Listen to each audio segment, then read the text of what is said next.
अपनी जिंदगी खुशी से जियो। किसी भी बात की कोई परेशानी मत लो। अपने हालात से कभी मत डरो। हर जिंदगी के पल पल का मजा लेते हुए जिंदगी जियो। लेकिन इस वीडियो में हम डर को पूरी तरह से खत्म करने का एक रहस्य आपको बताएंगे, तो बिना देर किए चलिए उन कहानियों की शुरुआत करते हैं। पहली कहानी, मन के सब डर काल्पनिक है। एक बार एक व्यक्ति गौतम बुद्ध के आश्रम में रहने आया। आश्रम की शांति में 2 दिन बीत जाने के साथ सन्यासी की ओर आ रहा था। जब वे उपदेश स्थल के बाद वह बुद्ध के पास जाता है और कहता है, बुद्ध, मेरे मन में कुछ प्रश्न उठ रहे हैं। मैं उनका उत्तर जानने के लिए यहाँ आया हूँ। बुद्ध ने कहा, पूछो, आपका प्रश्न क्या है? उस आदमी ने कहा, बुद्ध, मैं अपने जीवन से बिल्कुल भी खुश नहीं हूँ। दुखों और परेशानियों के पहाड़ ने मेरे जीवन को नर्क बना दिया है। मेरे जीवन में कुछ भी ठीक नहीं चल रहा है। मैं जानना चाहता हूँ कि मेरे साथ यह सब क्यों हो रहा है। मैं इतना बदकिस्मत क्यों हूँ? बुद्ध ने कहा, सबसे पहले तो मुझे बताओ कि इसका कारण क्या है। आपके दुहक के लिए वे कौन सी बातें हैं जिनके कारण आप इतने परेशान और चिंतित हो गए? बुद्ध के प्रश्न पर कुछ देर सोचने के बाद उस व्यक्ति ने कहा, यह कैसा प्रश्न है? मैंने आपसे एक प्रश्न पूछा और आप उत्तर देने के बजाय पूछ रहे हैं। बुद्ध उस व्यक्ति की बात सुनकर मुस्कुराए। यदि तुम अपने दुख का कारण नहीं जानते हो तो तुम मुझसे यह उम्मीद कैसे कर सकते हो कि मैं तुम्हारे दुहक का कारण जान पाऊंगा? व्यक्ति ने कहा, बुद्ध, लेकिन लोग कहते हैं कि आप भगवान हैं। आप सब कुछ जानते हैं। आप लोगों के मन को पढ़ते हैं। तब आपको मेरे दुहा का कारण पता चल जाएगा। बुद्ध हल्के से मुस्कुराए और गंभीर स्वर में बोले, तुम यह सोचकर गलती कर रहे हो कि कोई आएगा और तुम्हें तुम्हारी सभी समस्याओं से बाहर निकाल देगा। लेकिन ऐसा कभी नहीं होगा। केवल तुम ही हो जो तुम्हें तुम्हारी परेशानियों से बचा सकते हो। महसूस करें कि आपने आत्मज्ञान प्राप्त कर लिया है तो आप अपनी समस्या का समाधान कर सकते हैं। मैं भी आपके जैसा हूँ। फर्क सिर्फ इतना है कि सब कुछ साफ है। जिस दिन आपके जीवन की सभी समस्याएं दूर हो जाएंगी, उसी दिन से आपकी भी समस्या के लिए बुद्ध के पास की जरूरत नहीं पड़ेगी। बुद्ध ने उस व्यक्ति से पूछा, क्या तुमने कभी किसी फूल को ध्यान से देखा है? यह सुनकर वह व्यक्ति आश्चर्यचकित हो गया और बोला, बुद्ध, फूल तो एक साधारण सी चीज है। इसे तो सभी ने देखा है। बुद्ध ने कहा, फूल एक कली है। सुबह अंधेरा होता है, दिन के उजाले में फूल बन जाता है, शाम को मुरझा जाता है। यदि फूल केवल इसी बात की चिंता करता है तो शाम तक उसे मुरझाकर गिरना ही पड़ता है। वह कभी खेल नहीं पाएगा। इस तरह अगर आप केवल अपने दुखों के बारे में ही सोच तो आप कभी खुश नहीं रह पाएंगे। इसलिए मैं आपको बताना चाहता हूँ कि आपके जीवन में अभी भी बहुत सी चीजें हैं जिनके बारे में अगर आप बारीकी से देखें तो आप अभी भी खुश हो सकते हैं। आप उनके बारे में सोचकर मुस्कुरा सकते हैं। आप अंदर से खुश हो सकते हैं। आप अपने जीवन की कमजोरी के बजाय अपने जीवन के सर्वश्रेष्ठ पर ध्यान केंद्रित करें। यदि आप अपने जाता है जबकि वह अपने शरीर को थका चुका होता है, लेकिन समझने जीवन में खुशी चाहते हैं, तो आपको इस शाश्वत नियम का पालन करना होगा। अच्छे पर ध्यान देना होगा और जीवन में सकारात्मक चीजें। मैं तुम्हें सिर्फ रास्ता दिखा सकता हूँ। मैं तुम्हें दिखा सकता हूँ कि उस रास्ते पर कैसे चलना है, लेकिन तुम्हें उस रास्ते पर चलना होगा। बुद्ध के ऐसे शब्द सुनकर वह आदमी कुछ देर तक जाता है, लेकिन इसके विपरीत जब हम कुछ ऐसा करते हैं जो शांत बैठा रहा। फिर उसने कुछ सोचा और कहा, लेकिन बुद्ध, मैं चलता हूँ। एक बात समझ नहीं आ रही, क्या मेरा पूरा जीवन एक ही तरीके से हल हो सकता है? बुद्ध ने बहुत धीरे से उत्तर देना शुरू किया। मान लीजिए कि कोई भविष्यवक्ता आपको बताता है कि आज शाम तक आपकी मृत्यु निश्चित है। जानकर आपको उन बातों की चिंता होगी जिनके बारे में आप अभी चिंता कर रहे थे। आपको याद भी नहीं होगा कि किस तरह की परेशानियां हैं और किस बात की चिंता कर रहे हैं। आप उस वक्त सिर्फ उस हकीकत के बारे में सोच रहे होंगे जिसे लोग मौत कहते हैं।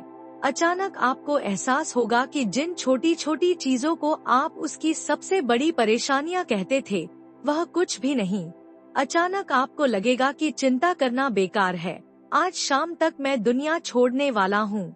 और आप पाएंगे कि आपके पूरे जीवन के विगक्षण व्यर्थ हो गए, जो आपने चिंता, ईर्ष्या और व्यर्थ कष्ट में बिताए होंगे। लोग बोलते तो हैं, लेकिन अंदर से कभी स्वीकार नहीं करते कि एक दिन उन्हें भी इस दुनिया से जाना है। उनकी इच्छाएं इतनी प्रबल होती हैं कि वे खुद को अमर मानते हैं। सुख और दोहक दोनों ही स्थायी नहीं है, यह हमारे कार्यों और विचारों से निर्मित होते हैं। वह आदमी जो बुद्ध की बातें सुन रहा था, टोकते हुए बोला, तो आपके कहने का मतलब यह है कि मैं हमेशा सोचता हूँ कि मैं मरने वाला हूँ। क्या यह सोच मेरी सभी समस्याओं का समाधान कर देगी? नहीं, ऐसा कभी मत सोचिए। आपको बस यह स्वीकार करना होगा कि दुनिया में मेरी उपस्थिति अनिश्चित है। मैं जब तक यहाँ हूँ, एक खुशहाल जीवन जीऊंगा। आपके जीवन में जो भी अच्छी चीजें हो रही हैं, उनके साथ जिए। वह तुम्हें आंतरिक खुशी और शांति देगी। अपना दिमाग ठीक करो और धीरे धीरे तुम्हारे जीवन की सभी समस्याएं समाप्त हो जाएंगी। व्यक्ति के जीवन के अधिकतर दोहक उसकी इच्छा से ही उत्पन्न होते हैं, इसलिए आप अपने मन पर नियंत्रण रखें। यदि आप अपने मन का इलाज एक बच्चे के मन की तरह कर सकते हैं, तो आपको आंतरिक शांति महसूस होगी। उस व्यक्ति जाता है तो उसका मन अंदर ही अंदर सड़ने लगता है। ईर्ष्या ने कहा कि आपने मन को नियंत्रित करने की बात कही, आप चंचल मन को कैसे नियंत्रित कर सकते हैं? बुद्ध ने कहा कि सबसे पहले तुम्हें सुख और दुख के बीच अंतर समझना होगा। आपको सबसे पहले यह जानना होगा कि आपके लिए खंदूशी और दुहक का क्या मतलब है। इसके बाद अभ्यास के द्वारा अपने मन को इस प्रकार तैयार करना है कि आप ना तो खुशी के मौके पर ज्यादा खुश हो और ना ही दुखी होने पर ज्यादा दुखी हो। आपको खुद को पूरी तरह से मध्य में रखने का प्रयास करना होगा, जिसे मैं मध्यम मार्ग कहता हूँ। यदि आप अपने जीवन में गहराई से उतरेंगे और यह पता लगाने का प्रयास करेंगे कि क्या चीज आपको खुश करती है और क्यों, तो अंत में आपको केवल एक ही उत्तर मिलेगा कि आप सभी दुखों का कारण है आपकी इच्छा, आसक्ति। इच्छा, यह सब आपके मन द्वारा निर्मित है। इसलिए यदि आप अपने मन पर नियंत्रण कर लेंगे तो आपके सभी दुख समाप्त हो जाएंगे। गौतम बुद्ध ने उस व्यक्ति से कहा कि यदि आप एक और छोटा सा काम करेंगे तो आप देखेंगे कि आपके जीवन के सभी दुख हमेशा के लिए समाप्त हो जाएंगे। बुद्ध के मुख से ऐसे वचन सुनकर वह व्यक्ति उत्तेजित हो गया और बोला, मुझे उसके लिए क्या करना होगा? बुद्ध के मुख से ऐसे शब्द कर वह व्यक्ति उत्तेजित हो गया और बोला, मुझे उसके लिए क्या करना होगा? बुद्ध ने कहा कि तुम अगले 2 दिनों तक किसी से बात नहीं करोगे और कागज लेकर आशाराम के एकांत स्थान पर बैठ गए। आपको वहां बैठकर उन दुखों के बारे में सोचना और लिखना है जो आपकी परीक्षा ले रहे हैं, और उनका कारण भी लिखना है। और दूसरे पेज पर आपको थोड़ी सी खुशी लिखनी है और यह भी लिखना है कि आपको यह खुशी क्यों है। जल्दबाजी करने की कोई जरूरत नहीं है, आपके पास बहुत समय है। आप आराम से सोच सकते हैं। जाओ और सोचो और आराम से लिखो। उस आदमी ने बुद्ध को प्रणाम किया और आश्रम के कोने में बैठ गया। 2 दिन बाद वह कुछ लेकर बुद्ध के पास वापस आया। उसके हाथ में कागजात। उसे देखकर बुद्ध ने कहा, सबसे पहले तुम कागज से अपना दुख पढ़कर सुनाओ। व्यक्ति ने सबसे पहले अखबार पढ़ना शुरू किया। मेरे परिवार के सदस्य अमीर हैं, लेकिन मैं गरीब हूँ और काम करता हूँ। मैं अपने काम में अमीर नहीं हूँ और मैं अपने काम में सहज हूँ और मेरी तुलना दूसरों से की जाती है। व्यक्ति ने आगे पढ़ना शुरू किया। दूसरा, मेरे पड़ोस में बहुत से लोगों ने बचत की है, लेकिन मेरे पास बचत के नाम पर कुछ भी नहीं है। इसका पहला कारण यह है कि मैं काम कम जानता हूँ, लेकिन खर्च बहुत करता हूँ। आज मेरे पास बचत के नाम पर कुछ भी नहीं है। मेरी पत्नी काफी समय से बीमार है और उसकी बीमारी का कारण मैं ही, मेरी लापरवाही के कारण मैं उसे कभी किसी डॉक्टर के पास नहीं ले गया। मैंने इसे भाग्य पर छोड़ दिया। शायद यह मेरी अपमानजनक इच्छा थी कि अगर मैं बीमारी से मर जाऊं तो मैं एक खूबसूरत महिला से शादी करूंगा। चौथा, मैं मन में फ्री पैसे पाने के बारे में सोचता रहता हूँ, परंतु योजना पूरी नहीं होती। मैं दुहक के सागर में डूब जाता हूँ। फिर यह दुख मुझसे सहन नहीं होता और इसका कारण मैं ही हूँ से जीता हूँ, लेकिन ऐसा करने में सक्षम नहीं होने पर देखता रहता हूँ। बुद्धि, ये मेरे जीवन के सबसे बड़े दुख हैं और गहराई से सोचने के बाद मैंने पाया कि कई उनमें से मेरे कार्यों और मेरे विचारों के कारण हुआ। यह सुनने के बाद आपने मुझे खुशी का पेपर पढ़कर सुनाया। पिछले 2 दिनों में मैंने कुछ भी महसूस किया वैसा मैंने अपने जीवन में कहीं भी अनुभव नहीं किया। पिछले 2 दिनों में मुझे एहसास हुआ कि वास्तविक शांति और आनंद कितना महान है और मैं इसका अनुभव करके बहुत खुश हूँ। मेरी खुशी के कारणों की सूची बहुत लंबी है। इसे पढ़ने और समझने में बहुत समय लगेगा। उस व्यक्ति के मुंह से ऐसी बातें सुनकर वह व्यक्ति मुस्कुराया और बोला, सिर्फ आपके लिए ही नहीं बल्कि हम सभी के लिए कारण एक ही है। वह व्यक्ति अपना बहुत सारा समय बर्बाद करता है। आप दुख का कारण ढूंढने में लगे हैं। हमारा जीवन भी एक तरह से सुख, शांति और आनंद की तिजोरी है। बुद्ध ने उस व्यक्ति से कहा कि खुशी के सभी कारणों को साझा करने की जरूरत नहीं है, तुम उनमें से कुछ का पाठ कर सकते हो। वह व्यक्ति बड़ी मुस्कुराहट के साथ पढ़ने लगा। पहली खुशी, क्योंकि मैं जीवित हूँ और दुनिया में रह रहा हूँ और मैं स्वस्थ हूँ। मेरे माता पिता, एक पत्नी और 2 बच्चे हैं। ऐसे ही मेरे पिता के पास कई अनमोल खजाने हैं, जैसे मेरे माता पिता का प्यार, मेरी पत्नी का प्यार, मेरे बच्चों का प्यार और एक पिता की खुशी। दूसरा कारण यह है कि मैं खड़ी मेहनत कर सकता हूँ। मैं कोई भी काम कर सकता हूँ। आपकी आयु में कोई बाधा नहीं आ सकती और आप अपने परिवार की सभी जरूरतों को पूरा कर सकते हैं। मुझे खुशी है कि मैं एक खुशहाल परिवार बना सकता हूँ। मैं अपनी तुलना अपने भाइयों, अपने पड़ोसियों से करता हूँ और आपने कृपा करके मुझे मानवता वाला इंसान बनाया है। सभी बुरी आदतों को छोड़कर आप सुखी और खुशहाल जीवन जी सकते हैं। और मेरे लिए सबसे बड़ी खुशी और सौभाग्य की बात यह है कि मुझे एक जगह मिल जाए। और जब तक मैं इस दुनिया में हूँ, हमारी इच्छा और आसक्ति ही सभी दुखों का कारण है। मैं खुद को जानने की पूरी कोशिश करूँगा और मैंने कभी नहीं किया। जीवित रहे। अब आप अपने परिवार के पास रह सकते हैं। यह जीवन सबके साथ है। आपके पके जीवन में कोई भी परेशानी आपको घेरने की कोशिश कर सकती है।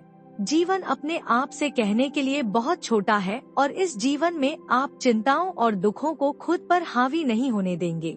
शांति से बैठकर उस दुख का कारण जानने का प्रयास करें और यदि मिल जाए तो उसे नष्ट कर दें।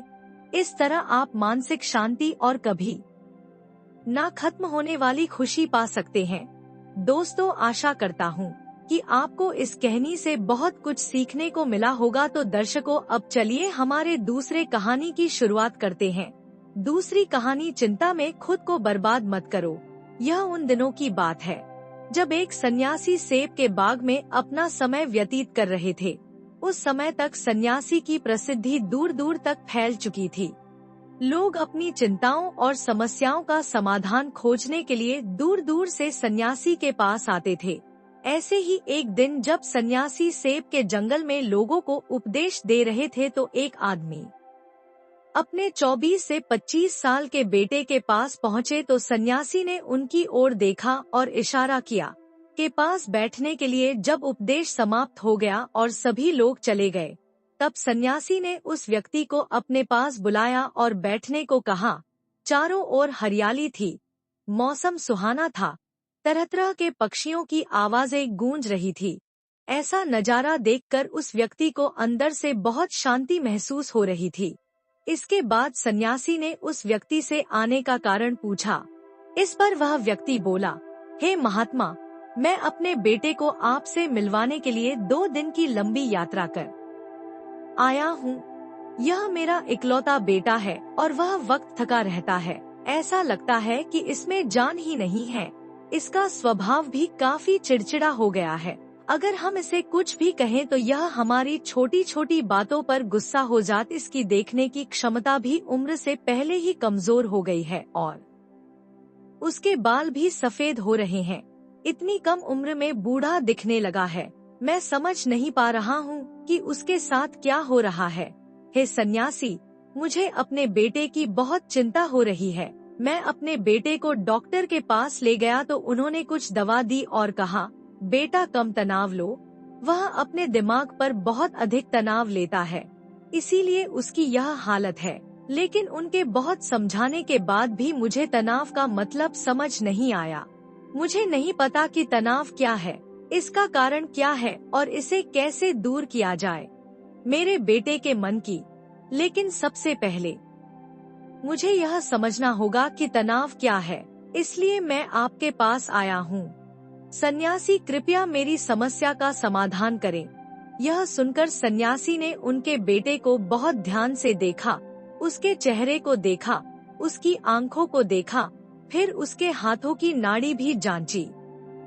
यह सब अनुष्ठान करने के बाद सन्यासी ने उस व्यक्ति से कहा कि तनाव कोई भी नहीं लेना चाहता, लेकिन फिर भी यह तनाव व्यक्ति के दिमाग को दीमक की तरह जकड़ लेता है और व्यक्ति को पता भी नहीं चलता कि वह तनाव में है। लेकिन अगर व्यक्ति तनाव के कारणों को अच्छे से समझ ले और तनाव के बारे में एक पैमाना बना ले जिससे उसे पता चल सके कि वह कितना तनावग्रस्त है, तो वह इस समस्या का समाधान भी ढूंढ सकता है। सबसे पहले यह समझ ले कि तनाव क्या है। जब भी कोई व्यक्ति काम कर रहा हो लेकिन उसका मन कल्पनाओं में भटक रहा होता है, इसलिए उसके शरीर और दिमाग के बीच एक दूरी बन जाती है। यह दूरी जितनी अधिक होती है, व्यक्ति उतनी ही देर तक बेहोशी की स्थिति में रहता है और शरीर और मन के बीच के इस तनाव को ही तनाव कहा जाता है। आखिर पसंदीदा खेलने के बाद इंसान ऊर्जा और खुशी से क्यों भर वाली बात यह है कि खेलते समय दिमाग और शरीर पूरी तरह से एक साथ खेल में केंद्रित होते हैं, जिससे शरीर और मन के बीच दूरी नहीं रहती और तनाव नहीं आता। और मन में कोई तनाव हो तो दूर हो हमें पसंद नहीं है, तो हमारा शरीर वह काम तो कर रहा है लेकिन हमारा मन कहीं दूर कल्पनाओं में भटक रहा है, जिससे शरीर और दिमाग के बीच दूरी पैदा हो जाती है और तनाव पैदा हो जाता है। इसलिए ऐसा करना चाहिए, एक समय में केवल एक ही काम करना चाहिए और अपने शरीर और दिमाग की सारी शक्ति उसी एक काम में लगानी चाहिए ताकि व्यक्ति के अंदर तनाव पैदा ना हो। सबसे प्रमुख कारणों में से पहला है अति महत्वाकांक्षी होना। महत्वाकांक्षी होना अच्छी बात है, लेकिन क्या आपने कभी गौर किया है कि उस आदमी का एक लक्ष्य कभी पूरा नहीं होता? उसका एक लक्ष्य पूरा नहीं होता कि वह दूसरे की ओर भागने लगता है। अगर दूसरा पूरा हो जाता है तो फिर तीसरे को, और इस प्रकार वह गोल गोल घूमता रहता है अपने जीवन में अपने लक्ष्य को प्राप्त करने के लिए। इसीलिए जो व्यक्ति अधिक महत्वाकांक्षी होता है, जो बड़े लक्ष्य निर्धारित करता है, कभी भी वर्तमान में नहीं रह सकता। उसका दिमाग हमेशा भविष्य की योजना बनाने में व्यस्त रहता है। उसका शरीर वर्तमान में रहता है लेकिन उसका दिमाग भविष्य में रहता है, जिससे इंसान के शरीर के बीच दूरियां पैदा हो जाती हैं और वह तनावपूर्ण जीवन जीने लगता है। सन्यासी के मुख से यह बात सुनकर लड़के ने सन्यासी से कहा कि इसका मतलब है कि हमें लक्ष्य नहीं बनाना चाहिए, क्योंकि लक्ष्य निर्धारित करना भी महत्वाकांक्षा है। इसी बहाने सन्यासी ने कहा कि जीवन में लक्ष्य रखना कोई गलत बात नहीं है, लेकिन समस्या तब उत्पन्न होती है जब हम अपना सारा ध्यान उस लक्ष्य को प्राप्त करने के परिणाम पर केंद्रित कर देते हैं।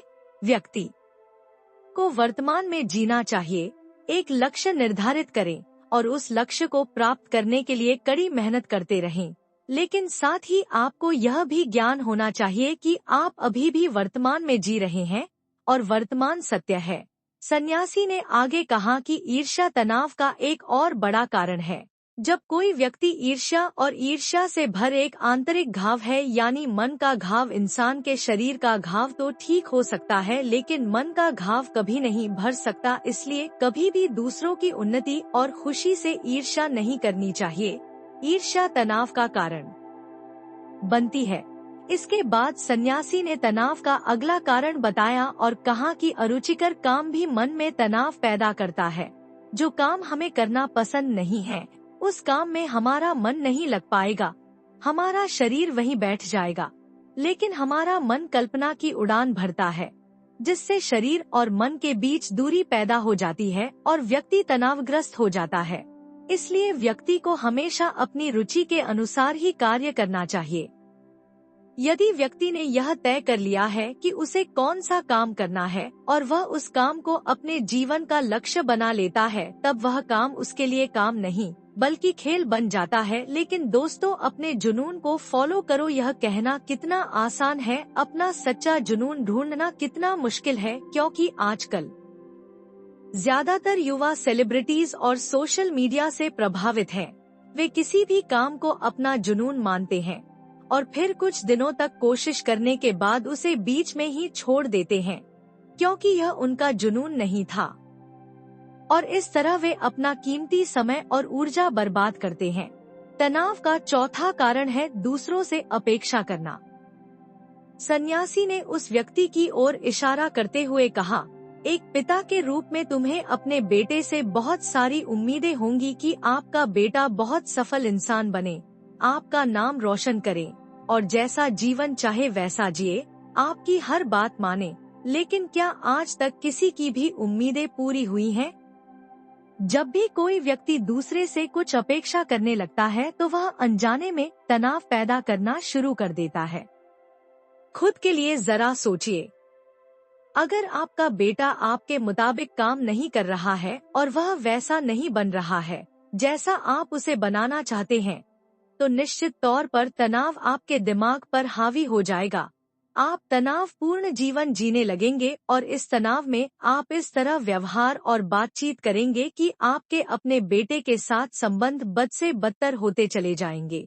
इसलिए व्यक्ति को दूसरों से अपनी क्षमता से कम उम्मीदें रखनी चाहिए और अगर आप पूरी तरह से तनाव मुक्त रहना चाहते हैं तो दूसरों से उम्मीद करना बंद कर दे। इसके बाद सन्यासी ने कहा कि शारीरिक कष्ट भी मनुष्य के तनाव का एक कारण है। जब कोई व्यक्ति किसी शारीरिक दर्द से गुजर रहा होता है तो उसका पूरा ध्यान उस दर्द पर होता है और वह सारा दिन बस अपने दर्द के बारे में ही सोचता रहता है, जिससे उसका मन दुखद विचारों से भर जाता है और ऐसे में व्यक्ति तनावग्रस्त रहने लगता है। यह सब सुनकर वह व्यक्ति बोला कि हे सन्यासी, शारीरिक कष्ट किसी भी व्यक्ति को हो सकता है, तो क्या वह व्यक्ति जीवन भर तनाव में रहेगा? इसका उत्तर देते हुए सन्यासी ने कहा कि मनुष्य को यह समझना चाहिए कि हमारा जीवन दुख का आधार है। जैसे जैसे हमारा जीवन चलता है, बीमारियां वो आती हैं और फिर अंत में मृत्यु आती है। इसलिए बीमारियां मानव जीवन का अभिन्न अंग है, इससे कोई नहीं बच सकता। यह बस किसी के जीवन में समय से पहले आता है और किसी के बाद आता है, लेकिन सबके पास आता है। जब मानव मस्तिष्क इस बात को अच्छी तरह से समझ जाएगा तो तब उसे अपनी बीमारी के बारे में सोचकर ज्यादा तनाव नहीं लेना चाहिए, क्योंकि यह हमारे जीवन का अभिन्न अंग है और इसके लिए शारीरिक व्यायाम का अभ्यास करते रहना चाहिए और स्वस्थ जीवन शैली को भी अपने जीवन में जगह देनी चाहिए, जिससे उनका शरीर लंबे समय तक स्वस्थ रहकर ठीक से काम कर सके। तनाव का अगला कारण है अपनी योजनाओं को समझने के लिए समय न देना। कुछ लोगों के मन में यह विचार घर कर जाता है कि वे बिना सोचे समझे उस पर काम शुरू कर देते हैं और जब उन्हें उस काम में असफलता मिलती है तो वे तनाव से भर जाते हैं, क्योंकि उन्होंने उसका काम को शुरू करने से पहले उस काम के बारे में पूरी जानकारी इकट्ठा नहीं की थी। किसी भी कार्य को शुरू करने से पहले व्यक्ति को उसके अच्छे और बुरे परिणाम के बारे में ठीक से विचार कर लेना चाहिए। व्यक्ति को यह भी अच्छे से सोचना चाहिए कि यदि यह योजना सफल नहीं हुई तो इसके बाद मैं क्या करूँगा।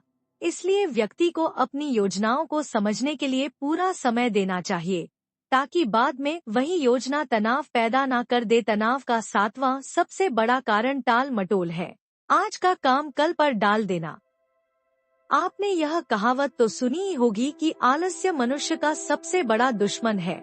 मनुष्य अपने आलस्य के कारण आज के काम को कल पर टाल देता है और फिर टालना उसकी आदत बन जाती है। टालमटोल करने वाले का काम कभी भी समय पर पूरा नहीं होता है, और अगर किसी कारण से हो भी जाता है तो उतना अच्छा नहीं होता जितना हो सकता था, और फिर यह बात इंसान के अंदर तनाव पैदा करती है। लेकिन आखिरी समय पर टालना या ना करना एक आदत है, इसलिए ना चाहते हुए भी व्यक्ति बार बार इस आदत का शिकार हो जाता है और फिर काम को टालता रहता है। और फिर जब काम की समय सीमा नजदीक आ जाती है तो वह उस काम को पूरा करने की कोशिश करता है। इसलिए तनाव मुक्त रहने के लिए व्यक्ति को काम को टालने की आदत को छोड़ना होगा, और यह तभी संभव है जब लोग काम को समय से पहले पूरा करने का प्रयास करेंगे। तनाव का आखिरी और सबसे बड़ा कारण है ज्यादा सोचना। लगातार सोचना भी एक बीमारी है, और यह उन लोगों में सबसे ज्यादा पाई जाती है जो कल्पनाएं करते हैं, जो अतीत की घटनाओं के बारे में सोचते रहते हैं और जो भविष्य के बारे में बेतहाशा अटकलें लगाते हैं। इसलिए व्यक्ति को ज्यादा सोचने की आदत पर अंकुश लगाना चाहिए। उसे जितना हो सके खुद को काम में व्यस्त रखने की कोशिश करनी चाहिए और प्रतिदिन ध्यान के अभ्यास को अपने जीवन का हिस्सा बनाएं। सन्यासी के मुख से ये सभी बातें सुनकर वह व्यक्ति हाथ जोड़कर बोला, हे सन्यासी, मेरा बेटा अभी सिर्फ 20 साल का है और उसे इतनी समझ भी नहीं है कि वह सभी बातों का पालन कर सके। कृपया तनाव दूर करने का कोई आसान तरीका बताएं, ताकि मेरा बेटा भी उसे अपना सके और तनाव मुक्त रह सके। उस व्यक्ति की यह विनती सुनकर सन्यासी ने कुछ सोचते हुए उत्तर दिया, यदि आप इतनी सारी बातों का पालन नहीं कर सकते तो इसके लिए एक बहुत ही आसान तरीका है। आप एक समय में एक ही काम करने पर ध्यान केंद्रित करते हैं। आप उस समय जो कर रहे हैं बस उसी पर ध्यान केंद्रित करें, और यदि आपका मन भटकता है तो जैसे ही आपको याद आए अपना ध्यान उस काम पर लौटा दें। तनाव मुक्त रहने का यह सबसे आसान और अच्छा तरीका है।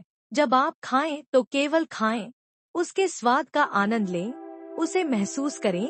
जब आप चलें तो अपना ध्यान केवल चलने पर केंद्रित करें। इससे आपका दिमाग और शरीर दोनों एक ही जगह पर केंद्रित रहेंगे।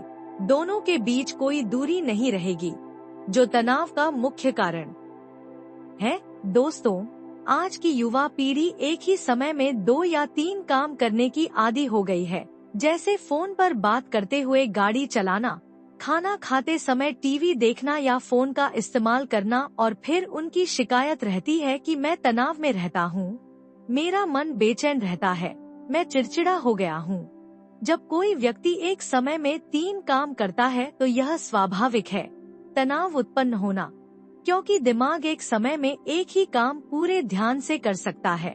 कभी भी एक ही समय में 2 चीजों पर पूरा ध्यान केंद्रित नहीं कर पाता। इसलिए जहाँ तक हो सके एक समय में एक ही काम को पूरे ध्यान से करने की कोशिश करें। दोस्तों, मुझे उम्मीद है कि आपको इस कहानी से बहुत कुछ सीखने को मिला होगा। तो दर्शकों, अब चलिए हमारे तीसरी कहानी की शुरुआत करते हैं। तीसरी कहानी, दोस्तों, एक बार की बात है। राजा चंद्रसेन के राज्य में एक कंजूस सेठ रहता था।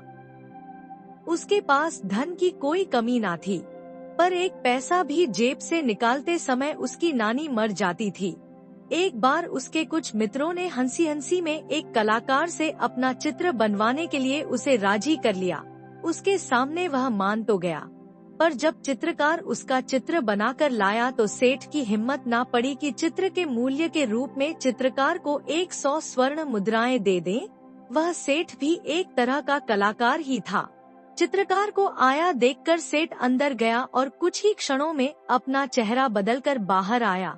उसने चित्रकार से कहा, तुम्हारा चित्र जरा भी ठीक नहीं बन पड़ा, तुम ही बताओ, क्या यह चेहरा मेरे चेहरे से जरा भी मिलता है? चित्रकार ने देखा, सचमुच चित्र सेठ के चेहरे से जरा भी नहीं मिलता था। तभी सेठ बोला, जब तुम ऐसा चित्र बनाकर लाओगे जो ठीक मेरी शक्ल से मिलेगा तभी मैं उसे खरीदूंगा।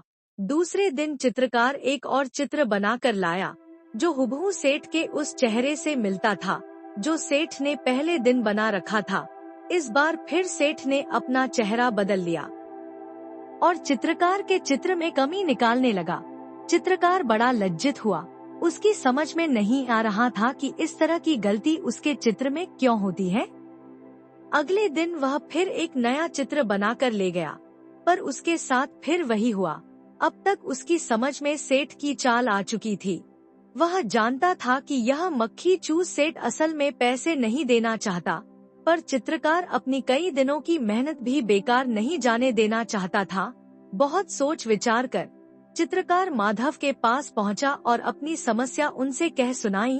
कुछ समय सोचने के बाद माधव ने कहा, कल तुम उसके पास एक शीशा लेकर जाओ और कहो कि आपकी बिल्कुल असली तस्वीर लेकर आया हूँ। अच्छी तरह मिलाकर देख लीजिए, कहीं कोई अंतर आपको नहीं मिलेगा। बस फिर अपना काम हुआ ही समझो। अगले दिन चित्रकार ने ऐसा ही किया। वह शीशा लेकर सेठ के यहाँ पहुँचा और उसके सामने रख दिया। लीजिए सेठ जी, आपका बिल्कुल सही चित्र, गलती की इसमें जरा भी गुंजाइश नहीं है। चित्रकार ने अपनी मुस्कुराहट पर काबू पाते हुए कहा, लेकिन यह तो शीशा है। सेठ ने झुंझलाते हुए कहा, आपकी असली सूरत शीशे के अलावा बना भी कौन सकता है। जल्दी से मेरे चित्रों का मूल्य 1000 स्वर्ण मुद्राएं निकालिए। चित्रकार बोला। सेठ समझ गया कि यह सब माधव की सूझबूझ का परिणाम है। उसने तुरंत 1000 स्वर्ण मुद्राएं चित्रकार को दे दी। दोस्तों, इस कहानी से हमें यह सीख मिलती है कि हमें लोगों को मूर्ख नहीं समझना चाहिए और उन्हें मूर्ख बनाने का प्रयास नहीं करना चाहिए, क्योंकि जब हम दूसरों को मूर्ख बनाने का प्रयास करते हैं तब असल में हम ही अपने बुने हुए जाले में फंस जाते हैं। लेकिन कभी कभी जहां अपनी अच्छाई ही हो, उस जगह हमें झूठ जरूर बोलना चाहिए। तो दर्शकों, अब चलिए हमारे चौथे कहानी की शुरुआत करते हैं। चौथी कहानी वही। अब एक और कहानी की शुरुआत कुछ इस प्रकार होती है। एक गांव में एक दिन कुश्ती स्पर्धा का आयोजन किया गया। हर साल की तरह इस साल भी दूर दूर से बड़े बड़े पहलवान आए। उन पहलवानों में एक पहलवान ऐसा भी था जिसे हराना सबके बस की बात नहीं थी। जाने माने पहलवान भी उसके सामने ज्यादा देर टिक नहीं पाते थे। स्पर्धा शुरू होने से पहले मुखिया जी आए और बोले, भाइयों, इस वर्ष के विजेता को हम लाख रुपए इनाम में देंगे। इनामी राशि बड़ी थी। पहलवान और भी जोश में भर गए और मुकाबले के लिए तैयार हो गए। कुश्ती स्पर्धा आरंभ हुई और वही पहलवान सभी को बारी बारी से चित्त करता रहा। जब हट्टे कट्टे पहलवान भी उसके सामने टिक ना पाए तो उसका आत्मविश्वास और भी बढ़ गया और उसने वहां मौजूद दर्शकों को भी चुनौती दे डाली। वो बोला, है कोई माई का लाल जो मेरे सामने खड़े होने की भी हिम्मत करे। वही खड़ा एक दुबला पतला व्यक्ति यह कुश्ती देख रहा था। पहलवान की चुनौती सुन उसने मैदान में उतरने का निर्णय लिया और पहलवान के सामने जाकर खड़ा हो गया। यह देख वह पहलवान उस पर हंसने लग गया और उसके पास जाकर कहा, तू मुझसे लड़ेगा, होश में तो है ना। तब उस दुबले पतले व्यक्ति ने चतुराई से काम लिया और उस पहलवान के कान में कहा, अरे पहलवान जी, मैं कहाँ आपके सामने टिक पाऊंगा। आप ये कुश्ती हार जाओ, मैं आपको इनाम के सारे पैसे तो दूंगा ही और साथ में 3 लाख रुपए और दूंगा। आप कल मेरे घर आकर ले जाना।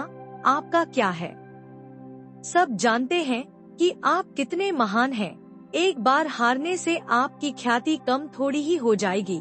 कुश्ती शुरू होती है। पहलवान कुछ देर लड़ने का नाटक है और फिर हार जाता है। यह देख सभी लोग उसकी खिल्ली उड़ाने लगते हैं और उसे घोर निंदा से गुजरना पड़ता है। अगले दिन वह पहलवान शर्त के पैसे लेने उस दुबले व्यक्ति के घर जाता है और 6 लाख रुपए मांगता है। तब वह दुबला व्यक्ति बोलता है, भाई किस बात के पैसे। अरे वही जो तुमने मैं मुझसे देने का वादा किया था। पहलवान आश्चर्य से देखते हुए कहता है। दुबला व्यक्ति हंसते हुए बोला, वह तो मैदान की बात थी, जहां तुम अपने दांव पेंच लगा रहे थे, वहां मैंने अपना लगाया, पर इस बार में दांव पेंच तुम पर भारी पड़े और मैं जीत गया। मित्रों, यह कहानी हमें सीख देती है कि थोड़े से पैसों के लालच में वर्षों के कड़े परिश्रम से कमाई प्रतिष्ठा भी कुछ ही पलों में मिट्टी में मिल जाती है और धन से भी हाथ धोना पड़ता है। अंततः हमें कभी अपने नैतिक मूल्यों से समझौता नहीं करना चाहिए और किसी भी तरह के भ्रष्टाचार से बचकर रहना चाहिए। दोस्तों, मैं उम्मीद करता हूँ कि यह कहानी सुनने से आपके जीवन में अच्छे बदलाव आए होंगे। आपको इस वीडियो से क्या सीखने मिला, ये कमेंट करके जरूर बताइए और अपने दोस्तों या आपके करीबी इंसान के साथ यह कहानी शेयर करके उन्हें भी इस ज्ञान से परिचित करवाएं। आपका हर दिन शुभ हो और खुशियों से आपका जीवन भरा रहे। धन्यवाद। नमो बुद्धाय।